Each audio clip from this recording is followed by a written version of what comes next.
Hello दोस्तों, this is Ajay here. इस video में हम देखेंगे छत्तीसगढ़ में विभिन्न योजनाओं से संबंधित सभी योजनाओं को देखेंगे जो आपके आगामी एग्ज़ाम्स के लिए बहुत ही उपयोगी है। यह छत्तीसगढ़ में अभी वर्तमान में चल रही योजनाओं के बारे में वीडियो है दोस्तों। तो चलिए शुरू करते हैं। यहाँ पास पहला योजना दिया है शक्तिपीठ परियोजना। ठीक है दोस्तों, इसका नाम क्या है? शक्तिपीठ परियोजना। इसमें प्रावधान रखा गया है, प्रावधान है इसके शक्तिपीठ परियोजना के अंतर्गत प्रदेश में 1000 किलोमीटर लंबे 5 शक्तिपीठों को विकसित करने और जोड़ने का काम किया जाएगा। जो प्रदेश में 5 शक्तिपीठ स्थित हैं उसको 1000 किलोमीटर लंबे एवं 5 शक्तिपीठ हैं उनको एक साथ जोड़ने का काम किया जाएगा दोस्तों। इसका आधार क्या है? उत्तराखंड के 4 धाम परियोजना के तर्ज पर इसको बनाया जाएगा। और इसका क्रियान्वयन कौन कर रहा है? राज्य पर्यटन मंडल बोर्ड द्वारा 5 स्थलों का चयन किया गया है। इसमें निम्न शक्तिपीठ शामिल हैं। कौन कौन से शक्तिपीठ शामिल है उसको देखते हैं दोस्तों। कुदरगढ़ी माता का मंदिर जो कि सूरजपुर में है, चंद्रहासनी माता का मंदिर जो कि शक्ति जिला चंद्रपुर में स्थित है, महामाया माता का मंदिर बिलासपुर के रतनपुर में स्थित है, और बमलेश्वरी माता मंदिर डोंगरगढ़ जो कि राजनांदगांव जिले में स्थित है, और दंतेश्वरी माता का मंदिर दंतेवाड़ा जिले में स्थित है दोस्तों।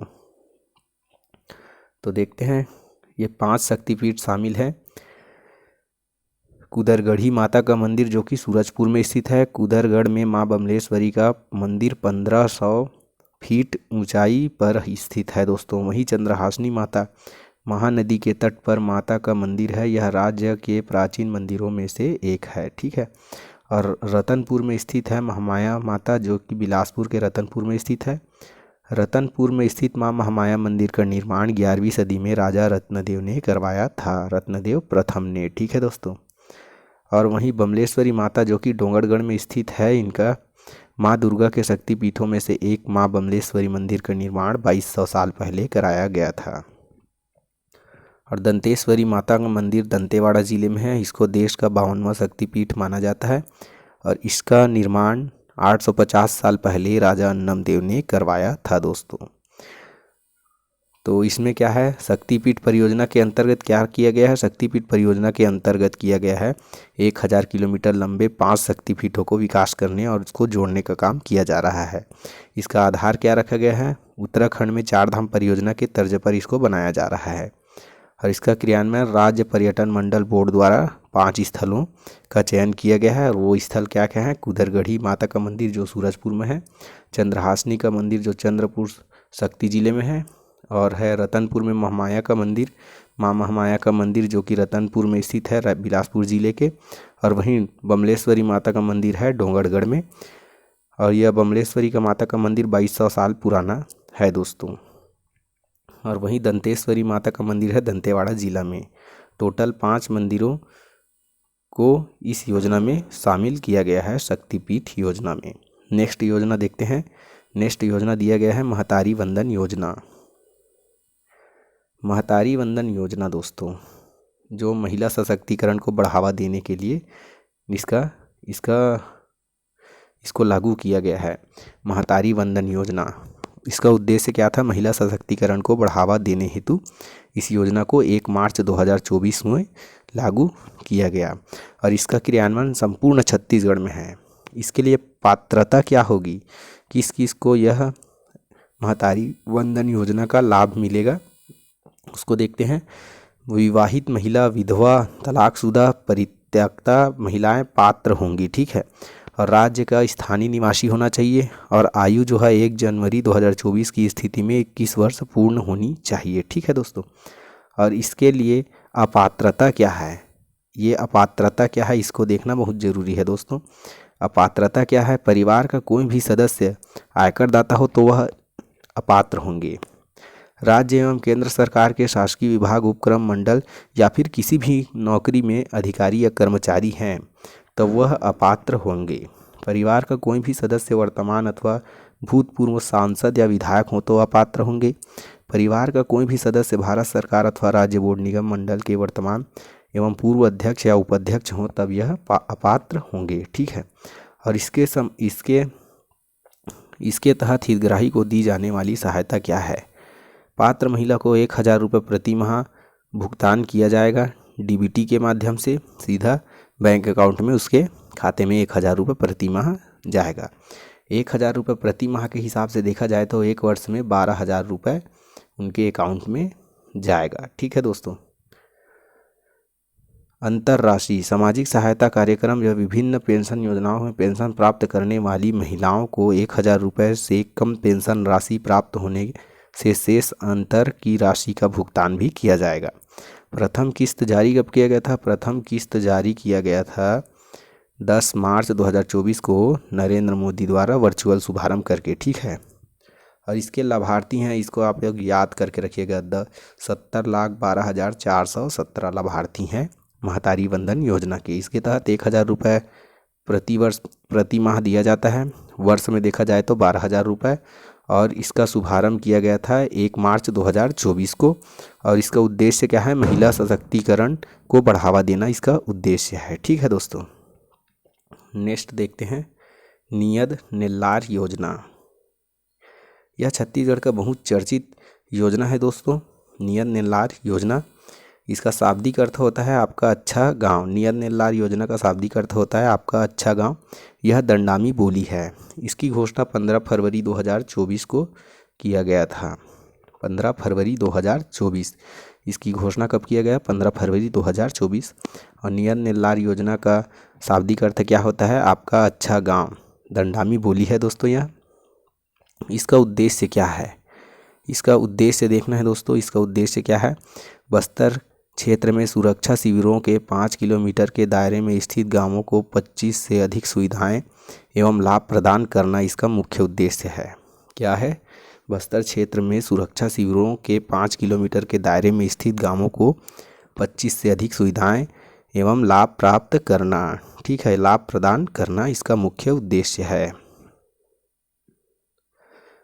इसमें प्रावधान क्या क्या रखा गया है इसको देखना है। इस योजना के तहत अंदरूनी नक्सलवाद प्रभावित क्षेत्रों में 28 नए कैंप स्थापित करना। अंदरूनी नक्सलवाद प्रभावित क्षेत्र हैं, वहाँ 28 नए कैंप स्थापित करेंगे।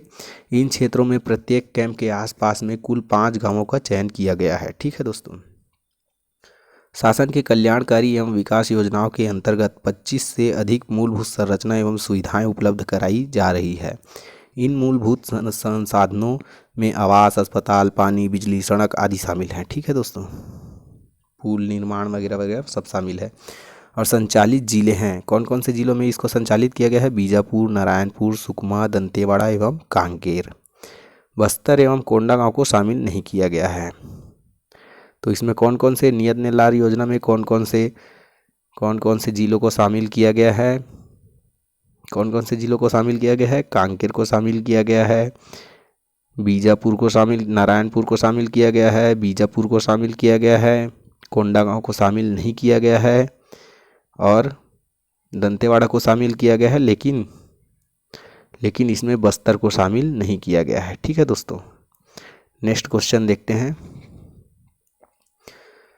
कृषक उन्नति योजना, यह योजना है कृषक उन्नति योजना। वित्तीय वर्ष 2023-24 में 23-24 के लिए था कृषक उन्नति योजना। ठीक है। इसका शुभारंभ 12 मार्च 2024 को किया गया। कृषक उन्नति योजना का शुभारंभ कब किया गया? 12 मार्च 2024 को। स्थान था सरयू प्रसाद स्टेडियम बालोद में। ठीक है दोस्तों। सरयू प्रसाद अग्रवाल स्टेडियम बालोद में इसका शुभारंभ किया गया था। 12 मार्च 2024 को कृषक उन्नति योजना का शुभारंभ 12 मार्च 2024 को सरयू प्रसाद अग्रवाल स्टेडियम बालोद में किया गया था। इसका उद्देश्य है न्यूनतम समर्थन मूल्य के बाद अतिरिक्त राशि को कृषक को एकमुश्त प्रदान करना। ठीक है।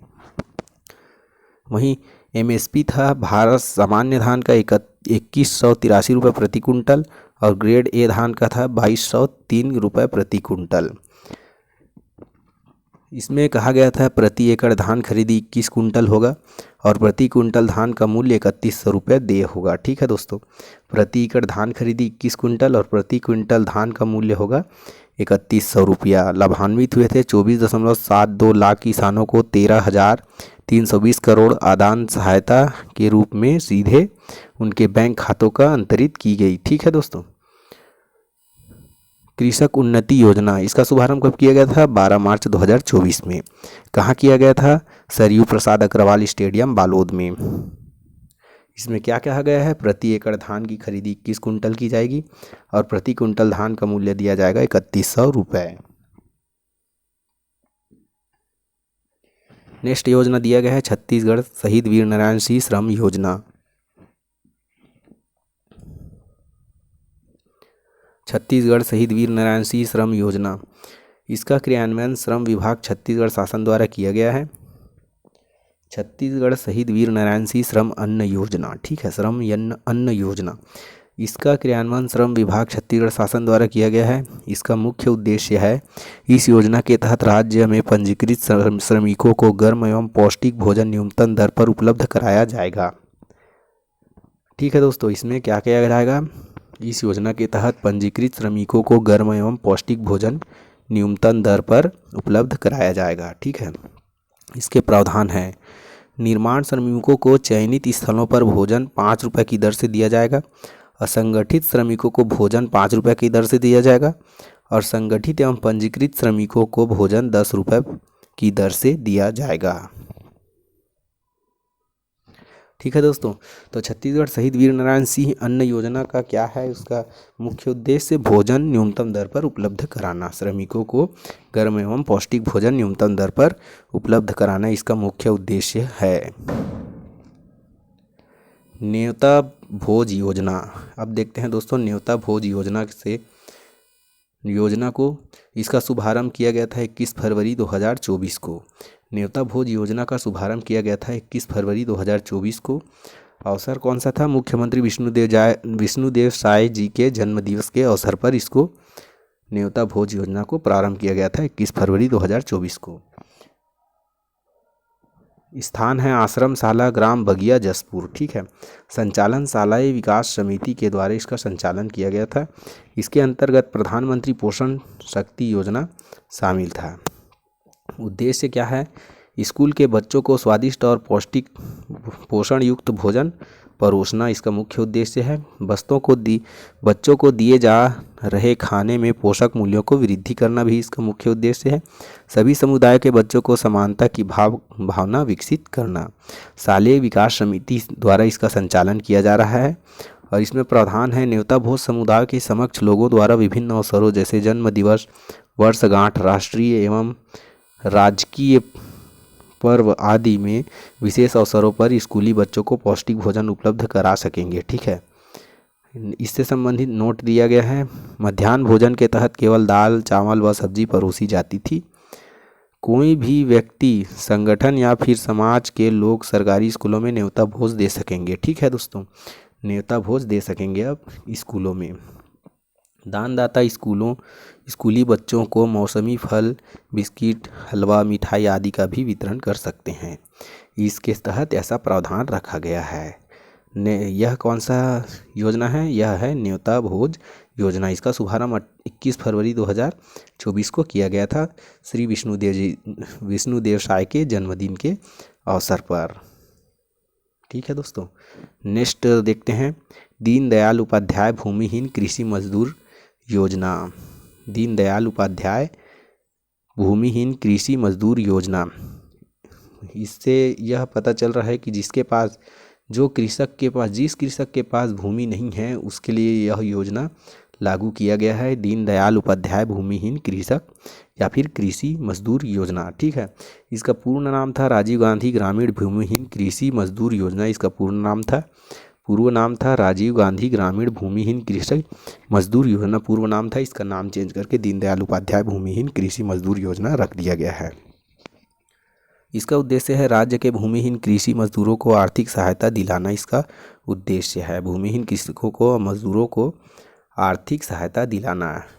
इससे भूमिहीन कृषि मजदूर आत्मनिर्भर होकर अपना जीवन यापन कर सकेंगे। ठीक है दोस्तों, वर्तमान में 10,000 रुपये वार्षिक का प्रावधान रखा गया है। इसमें 10,000 रुपये वार्षिक राशि दिया जाता है, पहले दिया जाता था 7,000 रुपये। इसके लिए पात्रता है राज्य के भूमिहीन कृषि मजदूर, महिला एवं पुरुष दोनों। मजदूर की आयु 18 वर्ष से अधिक होनी चाहिए। उम्मीदवार का बैंक खाता आधार कार्ड से लिंक होना चाहिए, यह उसकी पात्रता है। क्या है भूमि पात्रता? क्या है? राज्य के भूमिहीन कृषि मजदूर महिला और पुरुष हो सकता है, आयु है 18 वर्ष से अधिक होना चाहिए और उम्मीदवार का बैंक खाता आधार कार्ड से लिंक होना चाहिए। इसमें 10,000 रुपये वार्षिक का प्रावधान रखा गया है और पहले दिया जाता था 7,000 रुपये। इस वर्ष के बजट में इस योजना हेतु 500 करोड़ का प्रावधान रखा गया है। इस वर्ष के बजट में 500 करोड़ रुपए का प्रावधान रखा गया है। यह राशि लाभार्थी के बैंक खाते में डीबीटी के माध्यम से भेजी जाएगी। ठीक है दोस्तों। रामलला श्री रामलला अयोध्या धाम दर्शन योजना, यह योजना छत्तीसगढ़ शासन द्वारा चलाया गया है। अयोध्या धाम में श्री राम मंदिर के निःशुल्क दर्शन कराना इसका मुख्य उद्देश्य है। इसका शुभारंभ 22 जनवरी 2024 को किया गया। इसका शुभारंभ कब किया गया? 22 जनवरी 2024 को। पात्रता है जिनकी आयु 18 वर्ष से अधिक तथा 75 वर्ष से कम हो, छत्तीसगढ़ का मूल निवासी हो। योजना के प्रथम चरण में 55 वर्ष से अधिक आयु वाले को वरीयता दी गई है। ठीक है दोस्तों। योजना का जो प्रथम चरण हुआ था उसमें 55 वर्ष से अधिक आयु वालों को वरीयता दी गई है। इसका लक्ष्य क्या है? छत्तीसगढ़ सरकार द्वारा प्रत्येक वर्ष 20,000 श्रद्धालुओं का चयन कर श्री रामलला का दर्शन कराना इसका मुख्य उद्देश्य है। प्रति वर्ष 20,000 श्रद्धालुओं को चयन कर रामलला के दर्शन कराए जाएंगे। यात्रा के दौरान समस्त खर्चों का वहन राज्य सरकार द्वारा किया जाएगा। ठीक है।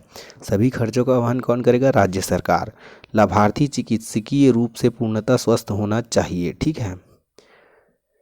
इससे संबंधित नोट है, छत्तीसगढ़ देश का पहला राज्य है जो अपनी जनता को अयोध्या धाम का दर्शन करा रहा है। ठीक है। और 5 मार्च 2024 को रायपुर छत्तीसगढ़ से अयोध्या के लिए एक पहली स्पेशल ट्रेन आस्था चली। पहली स्पेशल ट्रेन कौन सी थी जो 5 मार्च 2024 को चली थी? यह थी आस्था। ऐसा क्वेश्चन पूछा जाएगा दोस्तों। रायपुर के साथ ही साथ बिलासपुर व रायगढ़ से भी ट्रेन चलेगी। रायपुर, बिलासपुर और रायगढ़ में इसके लिए ट्रेन चलेगी। यह विशेष ट्रेन प्रदेश के श्रद्धालुओं को सप्ताह में एक बार अयोध्या धाम के दर्शन कराएगी। प्रत्येक जिले से यात्रियों के साथ एक सक्षम शासकीय अधिकारी अथवा छोटा दल भेजा जाएगा। इसका क्रियान्वयन छत्तीसगढ़ पर्यटन मंडल एवं बजट पर्यटन विभाग द्वारा किया जाएगा। ठीक है। अब देखते हैं नेक्स्ट योजना। उससे पहले एक बार और इसकी चर्चा कर लेते हैं। श्री रामलला अयोध्या धाम दर्शन योजना, यह चलाने वाला छत्तीसगढ़ प्रथम राज्य है पूरे भारत में और इसका शुभारंभ किया गया था 22 जनवरी 2024 को। इसके लिए पात्रता है 18 वर्ष से आयु अधिक होनी चाहिए और 75 वर्ष से कम होना चाहिए और वह छत्तीसगढ़ का मूल निवासी होना चाहिए। ठीक है दोस्तों। इसके क्या लक्ष्य हैं?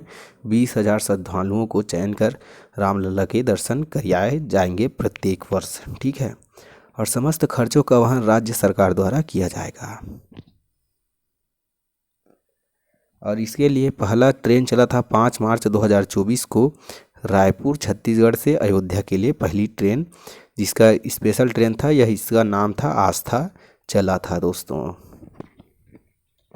इसका क्रियान्वयन छत्तीसगढ़ पर्यटन मंडल एवं बजट पर्यटन विभाग द्वारा किया गया। अब पीएम श्री योजना से संबंधित देखते हैं। पीएम श्री योजना शुभारंभ है। पीएम श्री योजना का शुभारंभ किया गया था 19 फरवरी 2024 को। धर्मेंद्र प्रधान जो कि तत्कालिक केंद्रीय शिक्षा मंत्री थे। ठीक है। 19 फरवरी 2024 को पीएम श्री योजना का शुभारंभ किया गया।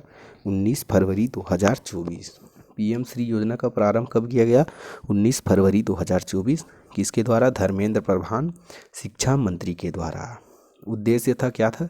स्कूलों को मॉडल स्कूल के रूप में विकसित करना, पढ़ाई के साथ व्यावसायिक शिक्षा पर जोर देना। पीएम श्री योजना का मुख्य उद्देश्य क्या था? स्कूलों को मॉडल स्कूल के रूप में विकसित करना, पढ़ाई के साथ व्यावसायिक शिक्षा पर जोर देना। ठीक है। इससे क्या क्या सुविधाएं मिली थी उसको देखना है। स्कूलों में स्मार्ट क्लासरूम लगे, विज्ञान और गणित के लिए अत्याधुनिक प्रयोगशाला, खेल सुविधाएं, डिजिटल लाइब्रेरी, स्कूलों में vending machine, stationery, sanitary pad, self defence और ट्रेनिंग की सुविधा और टीनेजर प्रोग्राम, करियर काउंसलिंग, वार्षिक साला अनुदान, ग्रीन स्कूल से जुड़ी शिक्षक। ठीक है दोस्तों। तो पीएम श्री योजना का शुभारंभ कब किया गया था?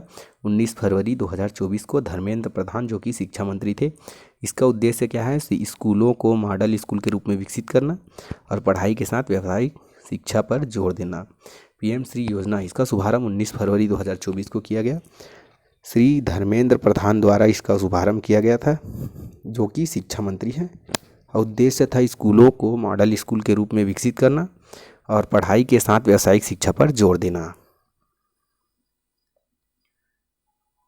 इसके लिए राशि भी प्रदान किया जाता है। पीएम श्री योजना के तहत प्रति स्कूल 2-2 करोड़ रुपए व्यय कर आदर्श स्कूल के रूप में विकसित करने का लक्ष्य रखा गया है। इसके लिए क्या रखा गया है?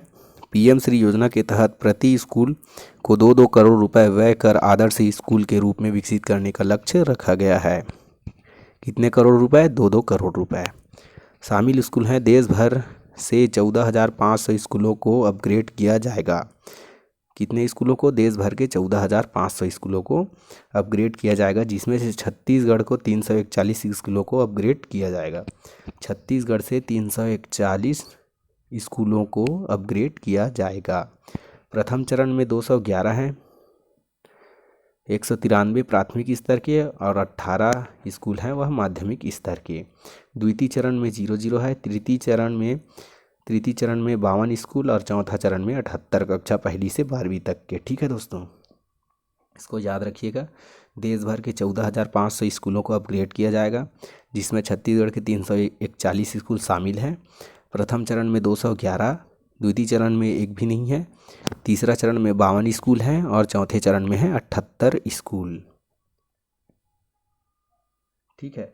पीएम श्री योजना, इसका शुभारंभ कब किया गया था? पीएम श्री योजना का शुभारंभ किया गया था 19 फरवरी 2024 धर्मेंद्र प्रधान के द्वारा। इसका मुख्य उद्देश्य है स्कूलों को मॉडल स्कूल के रूप में विकसित करना और पढ़ाई के साथ व्यावसायिक शिक्षा पर जोर देना। ठीक है। इसके लिए प्रति स्कूल 2-2 करोड़ रुपए व्यय करके आदर्श स्कूल में के रूप में विकसित करने का लक्ष्य रखा गया है। और शामिल स्कूल हैं देश भर के 14,500 स्कूल को अपग्रेड किया जाएगा, जिसमें से छत्तीसगढ़ का 341 स्कूल शामिल है। प्रथम चरण में 211, द्वितीय चरण में एक भी नहीं है और तीसरा चरण में है 52 स्कूल और चौथा चरण में है 78 स्कूल शामिल है। अब देखते हैं दोस्तों पीएम सूर्य घर योजना। पीएम सूर्य घर योजना, यह योजना एनटीपीसी, इसका नोडल एजेंसी एनटीपीसी है। पीएम सूर्य घर योजना, इसका नोडल एजेंसी है NTPC, national thermal power corporation. ठीक है। इसका उद्देश्य है प्रदेश के व्यक्तियों को सौर पैनल लगवाने हेतु अनुदान राशि प्रदान करना। ठीक है दोस्तों, पीएम सूर्य घर योजना के तहत व्यक्तियों को सोलर पैनल लगवाने के लिए राशि अनुदान के रूप में दिया जाता है, ऋण के रूप में दिया जाता है। इसका लक्ष्य क्या है? योजना के तहत प्रति माह 300 यूनिट तक मुफ्त बिजली प्रदान कर 1 करोड़ घर को रोशन करना। इस योजना का लक्ष्य है 300 यूनिट तक बिजली मुफ्त प्रदान कर 1 करोड़ घर को रोशन करना। ठीक है। इसके लिए अनुदान दिया जाता है केंद्र की ओर से और राज्य के ओर से, दोनों तरफ से अनुदान मिलता है। और केंद्र की ओर से कितना अनुदान मिलता है उसको देखते हैं। अगर हम लोग 1 से 2 किलोवाट की क्षमता वाली सोलर पैनल लगवाते हैं तो इसकी राशि के लिए 30 से 60 हज़ार रुपये राशि का अनुदान प्राप्त होगा। ठीक है। और वहीं 2 से 3 किलोवाट का अगर सोलर पैनल लगाते हैं तो 60 से 78 हज़ार रुपये तक का ऋण प्राप्त होगा। और 3 किलोवाट से अधिक लगाते हैं तो 78 हज़ार रुपये अधिकतम मिलेगा अनुदान। ठीक है दोस्तों। और राजकीय अनुदान क्या है? 1 किलोवाट में 15,000 रुपये, 2 किलोवाट में 30,000 रुपये और 3 किलोवाट में 45,000 रुपये। देखिए 15 एकम 15, 15 दूनी 30 और 15 तिया 45। ठीक है, ये 15 के टेबल में है। 1 किलोवाट 15,000, 2 किलोवाट में 30,000 और 3 किलोवाट में 45,000। और वहीं केंद्रीय अनुदान देखें तो 1 से 2 किलोवाट के बीच में रहेगा 30 से 60 हज़ार रुपये और 2 से 3 किलोवाट में 60 से 78 हज़ार रुपये और 3 किलोवाट में 78 हज़ार रुपये से अधिक या फिर 78 हज़ार रुपये तक का अनुदान प्राप्त होगा। ठीक है। सूर्य घर योजना, इसका उद्देश्य क्या है? प्रदेश के व्यक्तियों को सोलर पैनल लगवाने हेतु अनुदान राशि प्रदान करना इसका मुख्य उद्देश्य है। प्रति माह 300 यूनिट तक बिजली प्रदान कर 1 करोड़ घर को रोशन करना इसका लक्ष्य रखा गया है पीएम सूर्य घर योजना का। अब देखते हैं नेक्स्ट, उद्यम क्रांति योजना।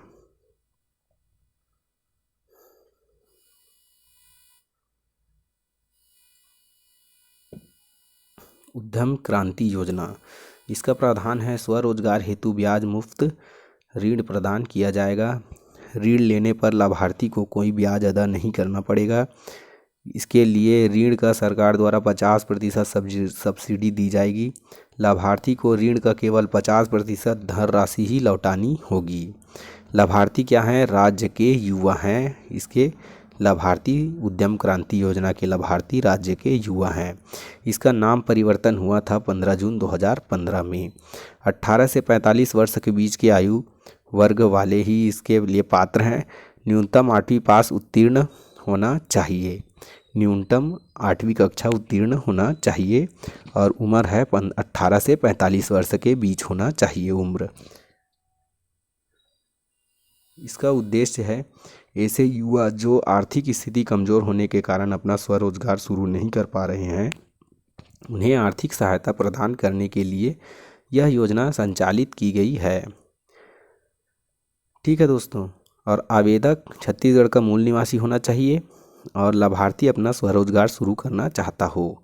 अगर लाभार्थी अपना स्वरोजगार शुरू करना ही नहीं चाहता हो तो यह उद्यम क्रांति योजना उसके लिए नहीं है। ठीक है। छत्तीसगढ़ उद्यम क्रांति योजना के तहत युवाओं को 50% सब्सिडी के साथ ब्याज मुफ्त ऋण देगी। ठीक है दोस्तों, उद्यम क्रांति योजना के तहत क्या कहा गया है? छत्तीसगढ़ उद्यम क्रांति योजना के तहत कहा गया है युवाओं को 50% सब्सिडी के साथ ब्याज मुफ्त ऋण देगी। इसके लिए पात्रता होनी चाहिए वह छत्तीसगढ़ का मूल निवासी हो। ठीक है, और राज्य का युवा को यह लाभ मिलेगा जो कि 18 से 45 वर्ष इसका आयु वर्ग रखा गया है। ठीक है दोस्तों, जो और ऐसे युवा जो आर्थिक स्थिति कमज़ोर होने के कारण अपना स्वरोजगार शुरू नहीं कर पा रहे हैं, उन्हें आर्थिक सहायता प्रदान करने के लिए यह योजना संचालित किया गया है, उद्यम क्रांति योजना। और इसमें लाभार्थी को ऋण का केवल 50% धनराशि ही लौटानी होगी। ठीक है, नेक्स्ट क्वेश्चन, नेक्स्ट योजना देखते हैं। छत्तीसगढ़िया क्रीड़ा प्रोत्साहन योजना। छत्तीसगढ़िया क्रीड़ा प्रोत्साहन योजना, यह इसकी घोषणा वित्त मंत्री ओपी चौधरी के द्वारा किया गया था। छत्तीसगढ़िया क्रीड़ा प्रोत्साहन योजना या फिर खेल प्रोत्साहन योजना इसको बोल सकते हैं। वित्त मंत्री ओपी चौधरी के द्वारा इसकी घोषणा किया गया था। इसका उद्देश्य है ओलंपिक खेलों को प्रोत्साहन और पारंपरिक खेलों को बढ़ावा देना। पारंपरिक खेलों को पुनर्जीवित करने के लिए किया गया है छत्तीसगढ़िया क्रीड़ा प्रोत्साहन योजना का उद्देश्य है पारंपरिक खेलों को पुनर्जीवित करने के लिए, ओलंपिक खेलों को प्रोत्साहन और पारंपरिक खेलों को बढ़ावा देने के लिए विभिन्न जिलों में प्रचलित पारंपरिक खेलों के अनुसार उनका आयोजन करना भी इसका मुख्य उद्देश्य है। इसके लिए क्या प्रावधान है? इस योजना हेतु 2024-25 के बजट में 20 करोड़ रुपए का प्रावधान किया गया है। ठीक है, 2024-25 के जो बजट आया था उसमें 20 करोड़ रुपए का प्रावधान किया गया है छत्तीसगढ़िया क्रीड़ा प्रोत्साहन योजना हेतु। इसी अवसर पर कला, साहित्य, खेल एवं समाज सेवा के क्षेत्र में युवाओं को प्रोत्साहन देने हेतु युवा रत्न सम्मान योजना भी शुरू की गई है। ठीक है, इसी योजना के तहत क्या किया गया है? युवा रत्न सम्मान योजना भी शुरू किया गया है, जो कला, साहित्य, खेल एवं समाज सेवा के क्षेत्र में युवाओं को प्रोत्साहन करने के लिए दिया जाएगा। ठीक है, और गौवंश अभ्यारण्य योजना, यह योजना है गौवंश अभ्यारण्य योजना। इसका उद्देश्य है सड़कों पर खुले घूमने वाले स्वामीहीन गौवंशियों की सुरक्षा एवं दुर्घटना पर अंकुश लगाना। ठीक है, गौवंश अभ्यारण्य योजना का उद्देश्य खुले में घूमने वाले स्वामीहीन गौवंशियों की सुरक्षा एवं दुर्घटनाओं को अंकुश लगाना इसका उद्देश्य है। किसके द्वारा जारी किया गया था? राज्य सरकार के द्वारा किया गया था। इसका संचालन राज्य के पशुधन विकास विभाग, पंचायत राजस्व एवं वन विभाग के समन्वय से है। ठीक है, इसमें क्या प्रावधान रखा गया है? इस योजना के क्रियान्वयन से सड़कों पर भूखे प्यासे भटकने वाले गौवंश को नियमित आहार मिलेगा, उनकी उचित देखभाल और चिकित्सीय सुविधा उपलब्ध होगी। गौवंश अभ्यारण्य पशुधन के लिए उचित रहवासी वातावरण से परिपूर्ण रहवास होगा। ठीक है, गौवंश अभ्यारण्य योजना का। ठीक, नेक्स्ट योजना है सुप्रजा कार्यक्रम योजना। सुप्रजा कार्यक्रम योजना, इसका संचालन किया जाएगा आयुष मंत्रालय भारत सरकार के द्वारा सुप्रजा कार्यक्रम योजना का संचालन। इस योजना के तहत आयुर्वेद दवाओं, योग एवं मेडिसिन के माध्यम से गर्भवती महिलाओं को स्वस्थ रखना इसका मुख्य उद्देश्य है। गर्भवती महिलाओं को स्वस्थ रखना। ठीक है, इसकी शुरुआत छत्तीसगढ़ में धमतरी जिले से किया गया। सुप्रजा कार्यक्रम योजना का शुरुआत छत्तीसगढ़ में धमतरी जिले से किया गया। इसमें कौन कौन से जिले शामिल हैं? बिलासपुर है, रायपुर है, दुर्ग है, बस्तर है, धमतरी है और सरगुजा है। तो इसमें कौन कौन से जिले शामिल हैं दोस्तों? सरगुजा शामिल है, धमतरी जिला शामिल है, बस्तर शामिल है और रायपुर शामिल है, बिलासपुर शामिल है और दुर्ग शामिल है। ठीक है, हरियर छत्तीसगढ़ योजना। हरियर छत्तीसगढ़ योजना, यह योजना, इस योजना के तहत 2431 हेक्टेयर क्षेत्र में 20 लाख से अधिक पौधों का रोपण किया जाएगा। 2431 हेक्टेयर क्षेत्र में 20 लाख से अधिक पौधों का रोपण किया जाएगा हरियर छत्तीसगढ़ योजना के तहत।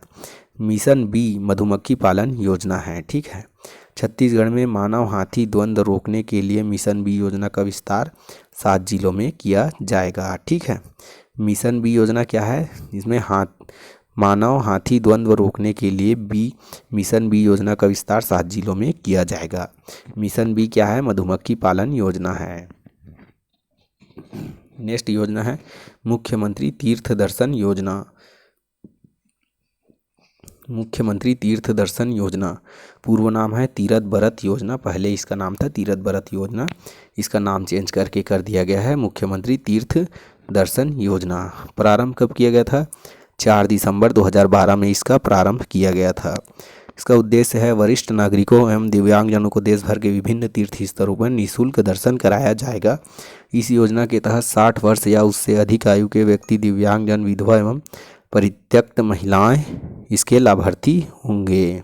ठीक है, मुख्यमंत्री तीर्थ दर्शन योजना, इसका पूर्व नाम था तीरथ बरत योजना। इसका प्रारंभ किया गया था 4 दिसंबर 2012 से। ठीक है,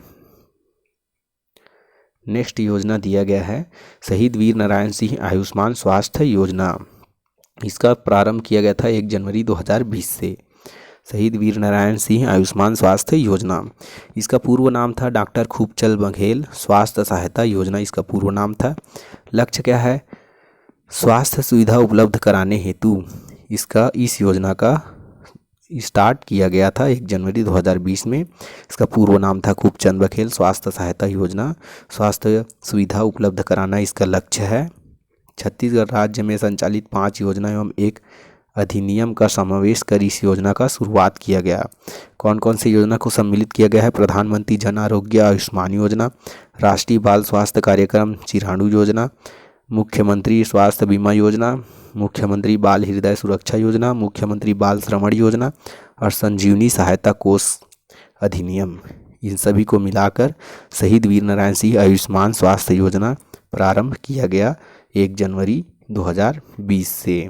इसका पहला नाम था खूबचंद बघेल स्वास्थ्य सहायता योजना। नेक्स्ट देखते हैं मुख्यमंत्री गुड गवर्नेंस योजना। माननीय मुख्यमंत्री श्री विष्णुदेव साय के द्वारा इसको स्टार्ट किया गया। सहभागिता है छत्तीसगढ़ सरकार व भारतीय प्रबंधन संस्थान रायपुर। ठीक है, और छत्तीसगढ़ में इसका उद्देश्य है छत्तीसगढ़ में पेशेवरों की एक ऐसी पीढ़ी तैयार करना जो सरकार, एनजीओ, थिंक टैंक और नीति क्षेत्र के साथ मिलकर गवर्नेंस को बेहतर बनाए क्षेत्र में काम करेगी। ठीक है, प्रावधान क्या क्या है? छत्तीसगढ़ का मूल निवासी छात्रों के लिए पब्लिक पॉलिसी और गवर्नेंस स्नातकोत्तर पाठ्यक्रम प्रारंभ करेगी। इस विषय के लिए छात्रों का चयन कैट परीक्षा के माध्यम से किया जाएगा। इससे क्या क्या सुविधाएं प्राप्त होगी? छात्रों को छत्तीसगढ़ शासन के विभिन्न विभागों में व्यावहारिक अनुभव प्रदान कराया जाएगा। इस पाठ्यक्रम के लिए छात्रों को निःशुल्क शुल्क राज्य सरकार प्रदान करेगी। ठीक है, इस पाठ्यक्रम के लिए छात्रों को शुल्क राज्य सरकार प्रदान करेगी। राज्य सरकार छात्रों को पाठ्यक्रम के लिए मासिक भत्ता प्रदान भी करेगा। मल्टी विलेज योजना, मल्टी विलेज योजना गाँवों के शुद्ध पेयजल आपूर्ति करने के लिए इसमें 18 जिले शामिल हैं। ठीक है दोस्तों, मल्टी विलेज योजना, इसमें गाँवों को शुद्ध पेयजल आपूर्ति करना इसका मुख्य उद्देश्य है। इसमें शामिल जिले हैं 18। इसमें प्रावधान क्या क्या रखा गया है? खारे पानी, भूजल में भारी तत्वों की मौजूदगी, जल स्तर से ज़्यादा नीचे जाने वाले समस्या जड़ गाँवों में इन योजनाओं का माध्यम से जन नदी का मीठा पानी पहुंचाया जाएगा। ठीक है दोस्तों, मल्टी विलेज योजना गाँवों को शुद्ध पेयजल आपूर्ति करने के लिए इसका शुभारंभ किया गया है। इसमें शामिल जिलों की संख्या है 18। ठीक है, स्वच्छ तीर्थ अभियान योजना, शुभारंभ 14 जनवरी 2024 से। राज्य के धार्मिक स्थलों को स्वच्छ करने हेतु स्वच्छ तीर्थ अभियान योजना का इसका घोषणा करता है श्री विष्णुदेव साय जी। विष्णुदेव साय द्वारा 14 जनवरी को पतंग उत्सव मनाकर या फिर मकर संक्रांति के दिन इस अभियान का शुभारंभ किया गया।